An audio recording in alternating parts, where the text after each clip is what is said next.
The actor and comedian Russell Brand has been charged this afternoon in connection with the following offences: one count of rape, one count of indecent assault, one count of oral rape. He was a comedian, an actor, and a spiritual icon to millions. But now Russell Brand stands at the center of one of the most shocking legal storms in UK celebrity history. This isn't a rumor. These are criminal charges: rape, indecent assault, and oral rape. A drug addict, a sex addict, and an imbecile, but what I never was. Filed by the Metropolitan Police and tied to 4 women over a span of 7 disturbing years. According to officials, the alleged incidents date back as far as 1999, with locations ranging from Bournemouth to Westminster. But what makes this even more unsettling is how it all came to light. Through a chilling investigation by Channel 4's Dispatches and the Sunday Times in September 2023. Their exposé cracked open a silence that had lasted for decades, hinting at dark secrets hiding beneath Brand's public persona. He's now due to appear at Westminster Magistrates Court on May 2nd. How did we get here? And what happens next? This is the full story of Russell Brand's fall from grace, from red carpets and spiritual rebirth to courtroom reality. Don't click away. Like, subscribe, and hit the bell, because what you're about to hear may change the way you see him forever. In 1999, Russell Brand was a rising figure in the UK entertainment scene, still largely unknown to international audiences, but already earning a reputation in the London comedy circuit. This is also when the first and most serious allegation is said to have taken place, an alleged rape in the Bournemouth area. It was a time before his mainstream fame, but he was beginning to embed himself into the world of television and stand-up. By 2001, when another woman came forward with an allegation of indecent assault in the Westminster area of London, Brand had started appearing on various television programs and was gaining traction with his eccentric, chaotic persona. He was known for pushing boundaries, often blurring the lines between shocking comedy and personal misconduct, something that many dismissed as part of his brand at the time. Then in 2004, Brand was allegedly involved in a separate incident in Westminster involving oral rape and sexual assault. That same year, another woman claims she was sexually assaulted by Brand in what would become a pattern of behavior spanning into 2005. This period, 2004 to 2005, coincided with his peak visibility in the UK as he was hosting MTV shows, performing widely in stand-up venues, and becoming a tabloid staple due to his wild lifestyle and open admissions of drug use and sexual exploits. He was quickly becoming a celebrity, a provocateur with an ever-growing fan base who saw him as both hilarious and unfiltered. All of these accusations paint a disturbing picture when laid alongside his career trajectory, but it's crucial to note, these are allegations, not convictions. No legal findings of guilt have been made, and Brand maintains his innocence. Nonetheless, the timeline of the charges eerily lines up with the era when Russell Brand was first cultivating his fame through shock value, edge-pushing comedy, and a very public identity centered around excess and sexual freedom. Whether coincidence or not, this alignment has led many to revisit and reassess those early years with a very different lens. Russell Brand's rise to fame wasn't typical. It was explosive, erratic, and chaotic by design. He emerged from the underground comedy scene and quickly gained attention on MTV UK, where his manic energy, unpredictable rants, and unapologetic behavior made him a cult figure. His style was raw and anarchic. It was also divisive. Some saw genius, others saw danger. As he transitioned into mainstream success, Brand landed roles in films like Forgetting Sarah Marshall, which launched him into Hollywood stardom. By the late 2000s, he was one of the most talked-about British exports in entertainment. But fame didn't come without controversy. Brand became notorious for openly discussing his sex addiction, boasting about sleeping with hundreds of women and incorporating crude, hypersexual content into his routines. He reveled in being offensive. The more shocking, the better. Yet behind the laughs, Many saw a deeply troubled man battling addiction, ego, and a need for validation. His public image was messy, magnetic, and dangerous. One of the most infamous moments of his career came in 2008 with Sachs Gate, a scandal in which he and Jonathan Ross left lewd voicemails for actor Andrew Sachs during a BBC Radio 2 broadcast, mocking his granddaughter. The backlash was swift, leading to resignations and widespread condemnation, but Brand used the controversy to further fuel his image as a rule-breaking anti-hero. Then came the transformation. Around the 2010s, Brand began distancing himself from the world of mainstream entertainment. He ditched Hollywood, got clean, and rebranded himself as a wellness guru and spiritual commentator. He started a podcast and YouTube channel focused on self-help, consciousness, and anti-establishment commentary. To many of his followers, he became something of a modern-day prophet, blending political critique with Eastern philosophy, personal healing, and esoteric spirituality. But to others, his reinvention raised red flags. Was it a genuine shift or a strategic pivot to escape a dark past?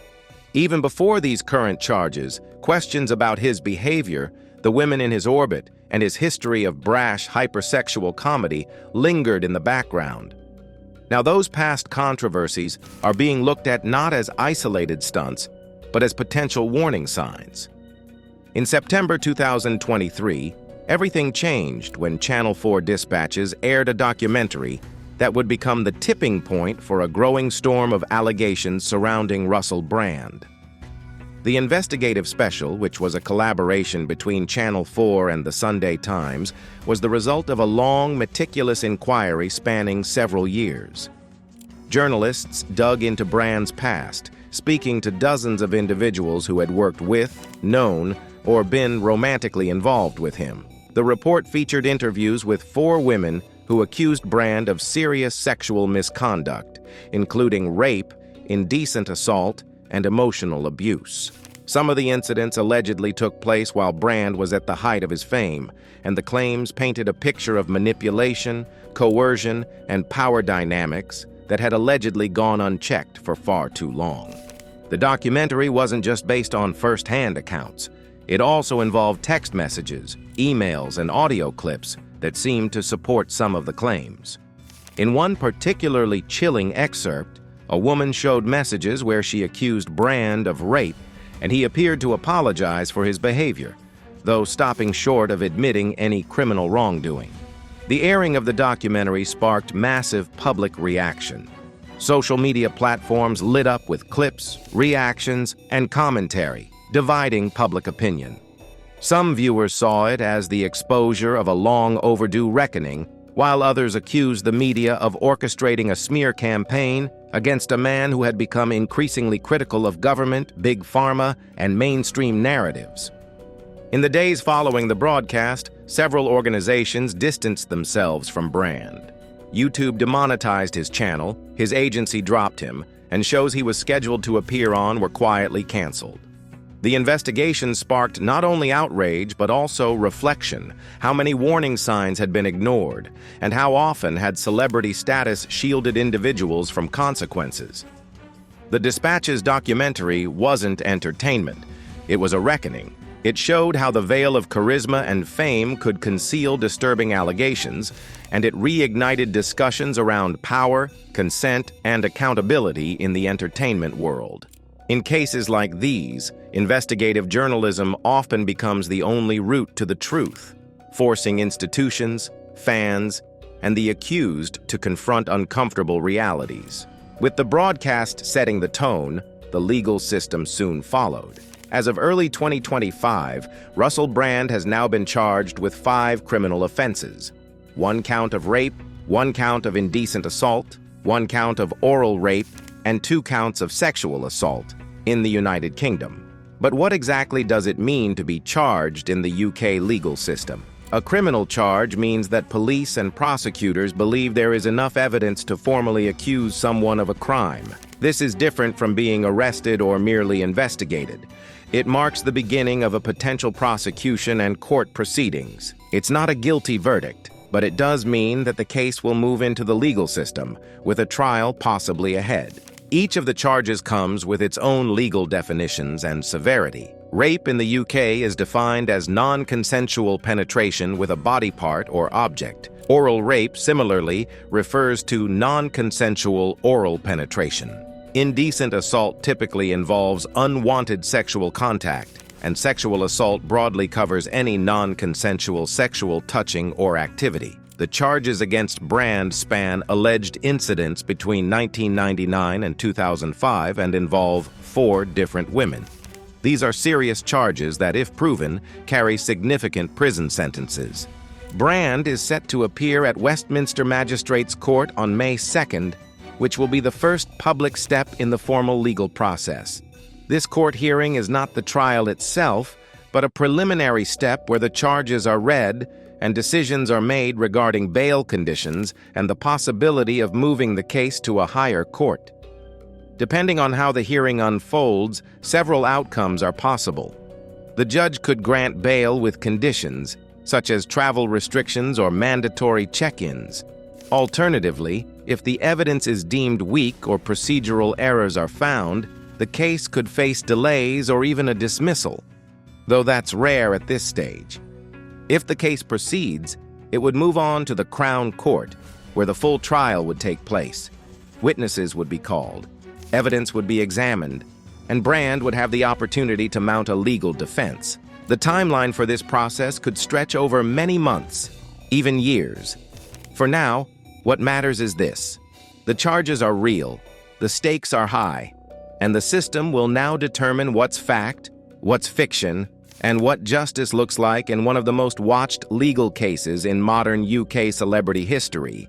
Just days before the Channel 4 Dispatches documentary aired in September 2023, Russell Brand posted a video online that set the tone for his personal defense. In the now infamous clip, Brand appears alone, seated against a wall with a copy of 1984 visibly perched behind him. A clear symbolic nod to censorship and government overreach. He speaks directly to the camera, denying all allegations of criminal wrongdoing. "I've received 2 extremely disturbing letters," he says in the video, one from a mainstream media TV company and one from a newspaper listing a litany of extremely egregious and aggressive attacks. Brand firmly claims that while he has always been very, very promiscuous, all of his sexual encounters were consensual. He frames the allegations as a coordinated attack meant to silence him due to his vocal criticism of mainstream media, government, and pharmaceutical industries. Since that initial statement, Brand has remained largely silent in terms of detailed follow-ups.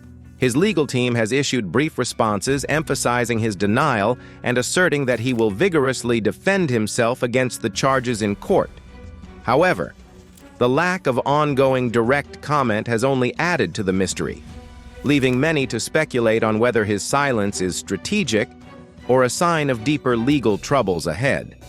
Some of his followers interpret his restraint as wisdom, a refusal to engage in the court of public opinion. Others see it as evasion. The reactions to his statement have been polarizing. On one side, a devoted group of fans and libertarian-leaning commentators immediately rallied around him. They argue that he's being targeted for political reasons, especially considering his shift in recent years from Hollywood celebrity to anti-establishment commentator. They point to the timing, suggesting that the media is acting as an enforcer against voices that challenge dominant narratives.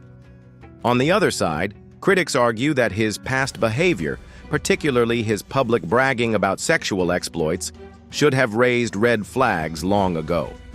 For many women watching the accusations unfold, Brand's denial felt eerily similar to other public figures who maintained innocence despite mounting evidence.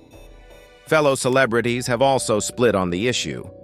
A few have defended him, subtly, if not outright, while others have chosen silence. A number of women in media and entertainment expressed support for the alleged victims, emphasizing the bravery it takes to come forward. What's undeniable is that Brand's once unified fan base is now fractured. Where he once stood as a symbol of chaotic honesty, he is now seen by many as an emblem of something much darker, a man whose past may finally be catching up with him. But to others, he's still the truth-teller under attack. Media coverage exploded in the wake of the documentary and police charges. Outlets across the political spectrum responded in dramatically different ways. Mainstream sources like the BBC, The Guardian, and The Independent ran headline pieces that focused on the details of the allegations, the legal implications, and the courage of the women who came forward. These publications treated the investigation as a major milestone in the ongoing movement to hold public figures accountable, especially those with histories of unchecked behavior. Meanwhile, right-leaning outlets like GB News and several independent digital platforms raised questions about the timing of the investigation and the fairness of trying someone in the court of public opinion. Perhaps the most infamous of these was Jimmy Savile, a beloved TV presenter and national figure who, after his death in 2011, was revealed to have been a prolific abuser with hundreds of victims. The revelations about Savile sparked widespread outrage, not just for the abuse itself, but because of how long it had been hidden in plain sight. Institutions, media outlets, and colleagues had turned a blind eye, allowing the abuse to persist unchecked. Rolf Harris, another major UK personality, was later convicted of multiple indecent assaults in a case that bore striking similarities: charming public image, unchallenged power, and victims who felt silenced by the fame surrounding him. One of the most chilling aspects of these cases is how long it often takes for victims to come forward. Fear of not being believed, the shame associated with abuse, and the immense power imbalance between celebrity and accuser all contribute to a silence that can last decades. In Brand's case, the alleged incidents took place between 1999 and 2005, yet the first wave of public accusations didn't emerge until 2023. This isn't unusual. Many survivors don't feel safe or supported enough to speak out until a cultural shift occurs, like the number has two movement, or until they see someone else come forward first. That ripple effect can unlock years of buried trauma, often resulting in multiple victims revealing eerily similar patterns of abuse. What's changed in recent years is the cultural lens through which these stories are viewed. There is now a far greater emphasis on believing survivors, investigating claims fully, and dismantling the myth of celebrity infallibility. Society has become more willing to confront the uncomfortable reality that fame can be a shield for predatory behavior. Journalistic investigations are more robust, legal processes are under greater scrutiny, and the public is quicker to demand accountability. But this evolving culture also brings with it a new set of challenges. Balancing fair trial rights with public interest, avoiding trial by media, and ensuring that justice is served both inside and outside the courtroom. The Russell Brand case, whether it results in convictions or not, is yet another chapter in the UK's long and painful reckoning with power, silence, and justice in the world of celebrity. As of now, Russell Brand is expected to appear at Westminster Magistrates Court on May 2nd, a date that will mark the official beginning of his legal journey through the UK justice system. The trial itself would involve testimony from the accusers, examination of digital records like texts and emails, and cross-examination from Brand's defense team. A major question now looming is whether this case could lead to broader changes in UK law, particularly around how sexual misconduct allegations involving public figures are handled. Some legal experts and advocates are already calling for reforms to protect victims during investigations, prevent media manipulation, and possibly even reassess gag orders that prevent early reporting. There are also calls to make it easier for survivors to report abuse without fear of legal retaliation or character assassination. The Brand case, because of his high profile and the public reaction, could very well act as a catalyst for these legal and cultural reforms.